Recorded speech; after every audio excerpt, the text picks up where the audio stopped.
Hello, my name's Annie Smith with the McCreary Centre Society, and we're presenting today on nicotine use among BC youth. And with me is, My name is Erin, and I'm a research analyst here at McCreary. before we begin our presentation, we want to gratefully acknowledge that the McCreary Centre Society, where we're calling in from today, is located on the ancestral, traditional, and unceded lands of the Musqueam, Squamish, and Tsleil-Waututh nations. We also are really grateful to the people on the screen there who were members of the advisory committee for this project. We had representatives from BCH and Interior Health, the Ministry of Health, BC Lung, and UBC Okanagan. So immense gratitude to those people for their wisdom and for supporting this project. So we're going to spend about half an hour going through the results from the BC Adolescent Health Survey. If you're not familiar with the BCAHS, it's a survey conducted every 5 years, most recently in 2023, when 38,277 young people aged between 12 and 18 took part in the survey. 19-year-olds also can complete the survey, but we excluded them from this report. The results are considered representative of over 97% of students in grades 7 to 12 in mainstream schools across the province. And as we go through the presentation today, we will be including young people's reflections on the data. And I would also note that we have another report out, which was produced by our Provincial Youth Advisory Council, who conduct projects on vaping. And they did a survey looking specifically at vaping and nicotine pouch use and nicotine bowl and things like that, as well as young people's thoughts on school policies around vaping. That's available on our website, as is the report that we're speaking to today. So before I begin, I did just want to note that the majority of BC youth in this age range have not used nicotine. In fact, 28% had smoked and or vaped, including 57% who'd done so in the past month. And as you can see on the chart there, males were the least likely to have smoked or vaped. Now going to focus in on smoking tobacco. And we saw that in 2023, 15% of BC youth aged 12 to 18 had ever tried smoking. This was a continuation of the decrease that we've seen over the past 25 years, as you can see on the graph there. As we might anticipate, older youth were more likely than younger ones to have smoked. So, for example, over a quarter of those aged 17 or 18 had smoked, compared to 10% of those aged 14 and 4% of those aged 12 or younger. It used to be that males and females smoked at similar rates, but in 2023, we saw, as I mentioned earlier, males were the least likely to have smoked. There were some kind of demographic differences between those who smoked and those who didn't. And youth were more likely to have smoked if they were a sexual minority youth, if they were born abroad, and if they lived in a rural community. And we've always seen that rural youth were more likely than urban ones to have smoked, but we did see a decrease in both populations. But we do see quite a wide variation across the province in rates of smoking. You can see the example there. It ranged from 10% in the Fraser region who tried it to 26% in the north. And we see an even bigger range when we look at vaping. All these appendix tables that look at regional differences are in the report in an appendix. Youth who had tried smoking were asked how old they were when they first smoked, and the majority who had smoked had first done so at age 14 or younger. And actually, the average age at which young people were first trying smoking was lower than it was 5 years earlier. So we saw a rise in youth who smoked first doing so at 12 or younger, and a decrease in those waiting until they were 15 to first try smoking. And this reflects what we see with other substances and with sexual activity, in that fewer young people are doing it, but those that are attending to do so at a younger age. We saw an increase from 5 years earlier in young people who had smoked for a longer period of time. So, for example, 22% of those who smoked in the past month had been smoking for 4 or more years, which was up from 2018. And non-binary youth were the most likely to have been smoking for a longer period of time. We really focused in on young people who'd smoked recently, so had smoked in the past month, and particularly those who were doing so regularly, so more than a few days that month. And we saw that the majority of youth who had tried smoking had not actually gone on to smoke in the past month. And if they had smoked in that month, they most commonly did so on 1 or 2 days, with the smoke percentage who smoked daily halving from 5 years earlier, as you can see on the chart there. Uh, and although we see that fewer males have tried smoking, among those who did smoke, they were the most likely to be smoking daily. We talked a bit about the demographics of young people who were smoking. We also see those who've had a range of adverse experiences and challenges in their lives are more likely to be smoking and to be doing so recently and regularly.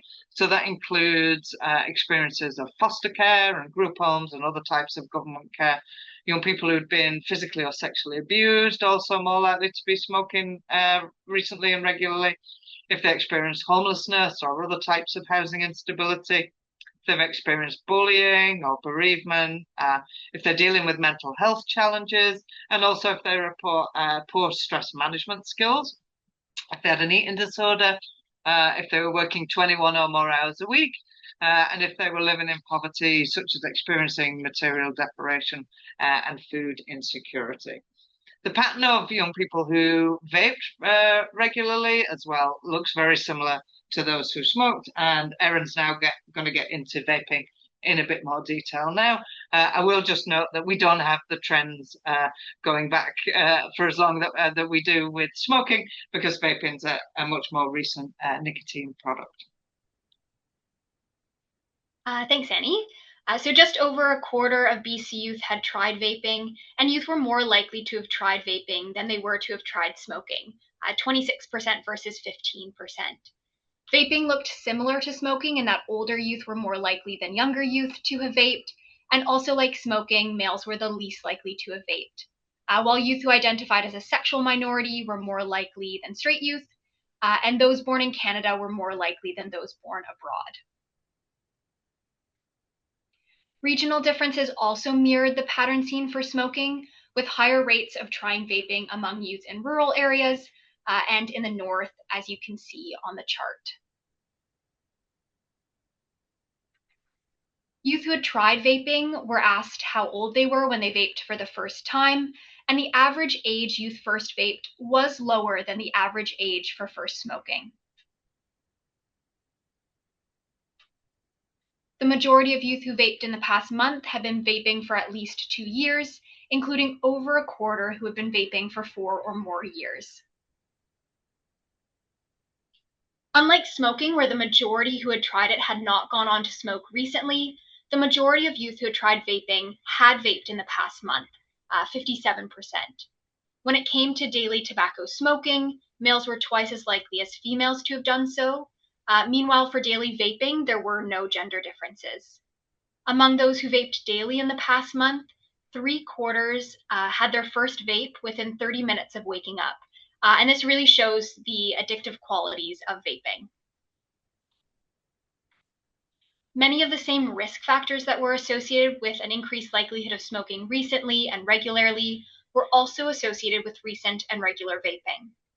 So as you can see on the chart, having experience of government care, abuse, poor mental health, lower hopefulness for the future, material deprivation, and food insecurity were all associated with youth being more likely to vape on a daily basis in the past month.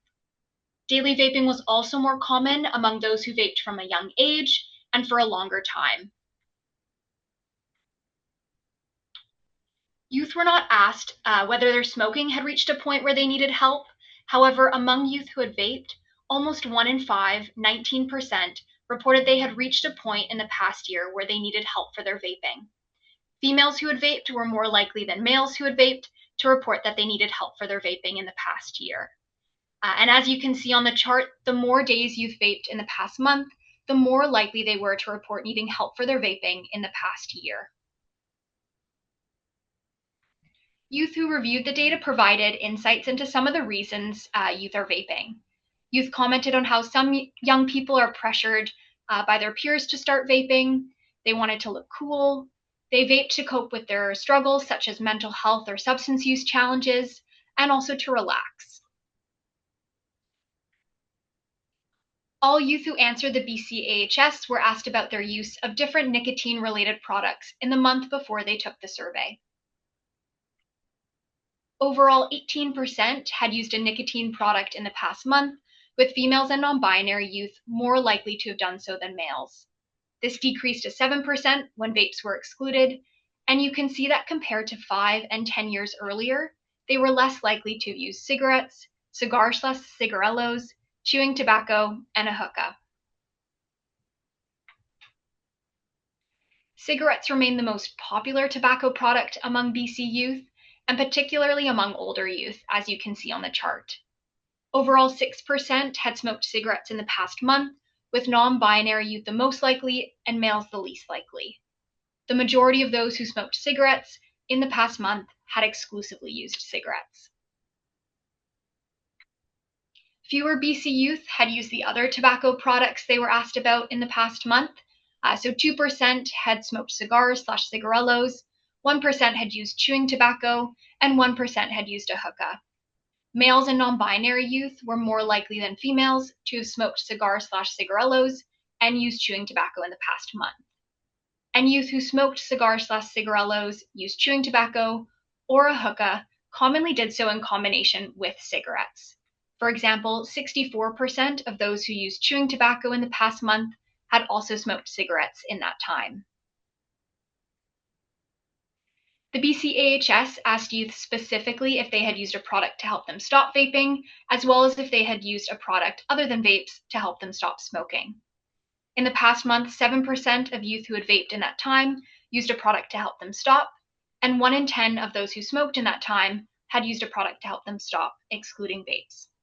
Males and non-binary youth were more likely than females to have used a cessation product. Included on the slide are some quotes from youth about the struggles they have when they want to quit. One youth mentioned that they had started vaping because they had mental health challenges and couldn't access the help they needed for it. And now they can't get help with either. Another youth didn't know where to look for resources and support for quitting. We also looked at youth who are more likely to have used a cessation product in the past month, and these included those who had got to a point where they felt or were told they needed help for their vaping in the past year, those who had been smoking or vaping for a longer time.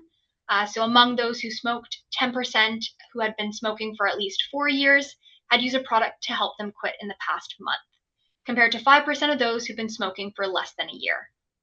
Those who smoked or vaped more regularly, so for example, among those who vaped, 10% who vaped on 20 or more days in the past month had used a product to quit vaping, compared to 4% of those who vaped on 1 to 5 days that month. Also, those who had their first vape of the day soon after waking up, and also youth who smoked and vaped and were actively involved in sports and exercise were more likely to have used a cessation product. We have touched on the profiles of smoking and vaping separately, but now we will look at the connection between vaping and smoking. As mentioned previously, the majority of BC youth had neither smoked nor vaped, and youth were equally likely to have both smoked and vaped as they were to have exclusively vaped, and were least likely to smoke exclusively. Among youth who had both smoked and vaped, you can see they were more likely to vape first. 52% had vaped first, 16% had smoked first, and 32% had tried both at the same age. And as you can see on the chart, among youth who had both vaped and smoked in the past month, females were the most likely to have tried vaping before smoking. Some youth we spoke with had switched from smoking to vaping, but more went from vaping to smoking. And reasons included because it was retro and vintage, and because the cool European exchange students smoke. We looked at the link between nicotine use and sports participation. And we found that youth who participated in weekly organized sports, like a soccer or a swim team, were less likely to have tried vaping and smoking. Also, those who had tried these nicotine products were less likely to have gone on to use them recently and regularly. For example, among youth who had tried smoking, those who played organized sports at least weekly were less likely to have smoked in the past month. On the other hand, there was a link between some types of sports and exercise activities and the use of chewing tobacco.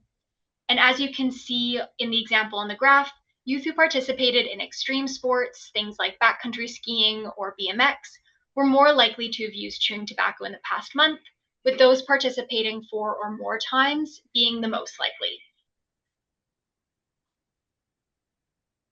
We also looked at the link between vaping, smoking, and other substance use, including alcohol and cannabis. And most youth who had tried vaping and smoking had also used other substances. For example, 85% of youth who had vaped had tried alcohol versus 22% of those who had never vaped, and 83% of those who had smoked tobacco had also used cannabis versus 11% of those who had never smoked tobacco. The more regularly youth smoked and vaped, the more likely they were to have used alcohol and cannabis regularly.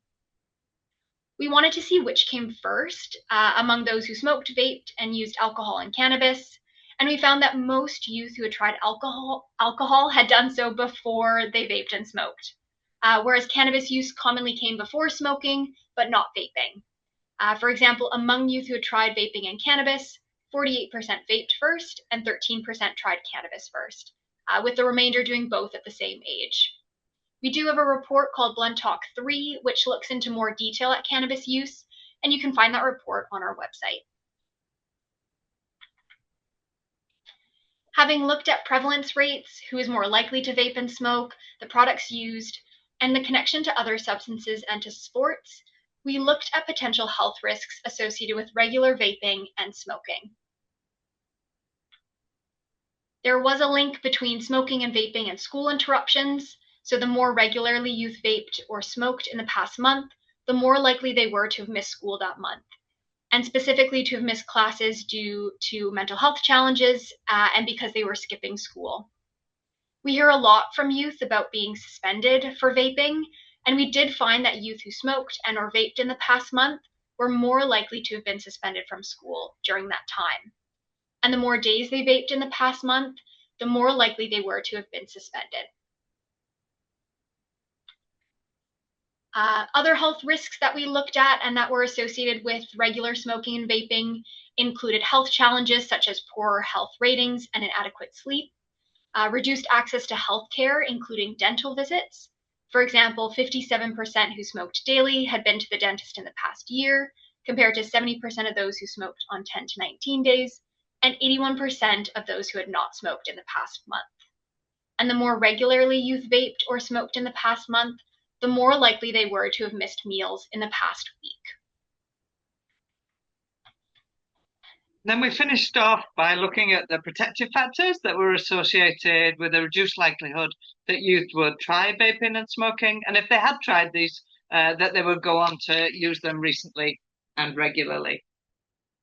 Having positive family relationships was a huge protective factor. So when youth felt that their family understood them, that they had fun together, that the family respected them, they were much less likely to have vaped or smoked, and if they had done so, to go on to do so on a regular basis. The example on the chart there is young people who felt respected by the family were less likely to vape and smoke on a daily basis than those who didn't feel respected by their family. We also saw if young people who had parents or guardians who knew what they were doing in their free time, they were less likely to smoke or vape or to do so recently and regularly. Having an adult inside their family that they felt they could talk to if they're having a serious problem were less likely to have tried smoking and vaping. And if they had done so, they were less likely to do so recently and regularly, including daily, when they had such an adult to talk to about their problems. And it's not just adults in the family, adults outside the family, as well as having adults to help with tasks. So, for example, young people who've been through the government care system who we noticed earlier were more likely to be at risk of using recently and regularly, were less likely to do so if they had an adult who would help them with things like making and getting to appointments. There's also an important role for schools when young people felt connected to their school, felt like part of their school, felt that their teachers cared about them, which is the example on the graph there. they were less likely to vape and smoke, as well as to do so recently and regularly. And young people who were bullied, who were another kind of group at heightened risk for vaping and smoking, they were less likely to do so and to go on to do so recently and regularly when they had school staff who cared about them, and particularly when they had teachers who cared about them. Also, feeling connected to community was protective, and the example on the chart there shows that the more connected youth felt to community, the less likely they were to have tried vaping and smoking. Young people's friends also had a role to play, and when young people had friends that they could share their ups and downs with, so those kind of quality friendships, they were less likely to have tried smoking. And young people who maybe are facing discrimination in other areas, such as gender and sexual minority youth, if they had supportive friends, they were less likely to vape and to vape daily. And you can see a couple of quotes there from young people talking about the positive peer pressure that friends can give, and as well as the support that friends can provide. Erin talked about engagement and extracurricular sport. We also saw if young people found their extracurricular activities to be meaningful and that their ideas were listened to and acted upon, they were less likely to have tried vaping and smoking, as well as to have gone on to do so regularly. And the last thing we did was to look at if young people lacked support in some areas, so they maybe had no protective factors within their family, how did they do if they had protective factors in other domains? And we definitely saw the more domains young people had protective factors in, the less likely they were to vape and smoke. But even if they lacked them in one or two areas, if they had them in other areas, then they were less likely to vape and smoke. And the example there is young people who didn't have a supportive adult in their family, but did have a caring teacher, or felt connected to the community. And then if they had both of these protective factors, even less likely to have vaped and smoked. Young people who reviewed the data provided some feedback and some suggestions based on what they reviewed and their own experience. And they really talked about the need to support youth to understand and address the underlying reasons why they might vape or smoke, including, if they're using it for stress management or to fit in with peers, and really help them to understand and think about how they might begin to address that. They also talked a lot about needing to begin education about vaping and smoking, as well as about managing mental health challenges in a positive way in elementary school. More and more young people are vaping and smoking at a young age, and so it's no longer just a high school conversation, and ideally you're having those conversations before young people start to vape. Young people don't think that suspending youth from school is the answer if they get caught smoking or vaping. They told us that this tends to increase school disengagement, and they often just stay at home vaping and smoking instead of being at school doing something helpful. Instead, they were hoping for in-school education and support, and also an acknowledgement that even when they really, really want to quit, it might take a few goes before they can get there. And final couple of recommendations there was for ensure all young people have access to caring and supportive adults who are non-judgmental. Young people want to talk about smoking and vaping, but they don't want to get yelled at. They want to be able to have an informative and honest conversation with the adults in their life. And they also want to be able to access resources.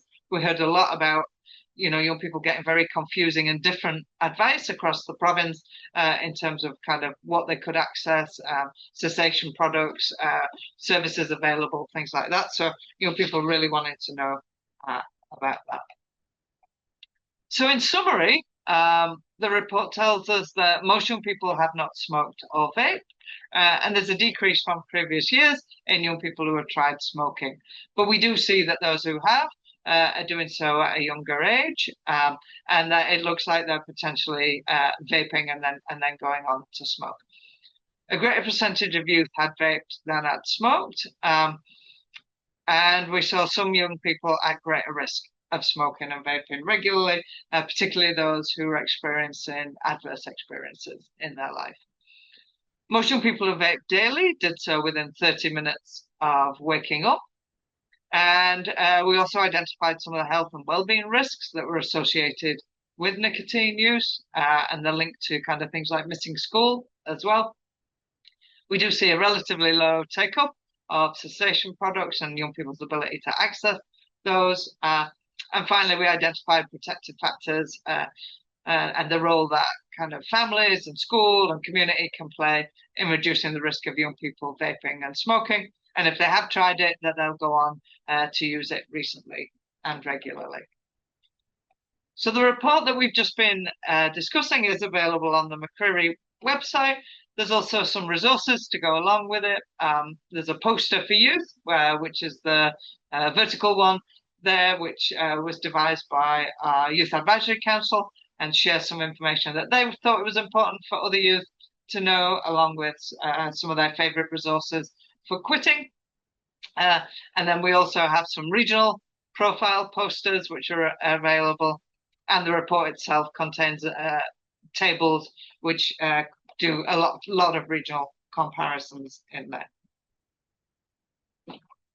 there. So you can access the digital report as well as the one that the Provincial Youth Advisory did, looking at vaping and nicotine pouches on our website. If you prefer a hard copy, you could email McCreary and if you'd like to talk to either of us who were presenting today, you can contact Erin or myself. Thank you.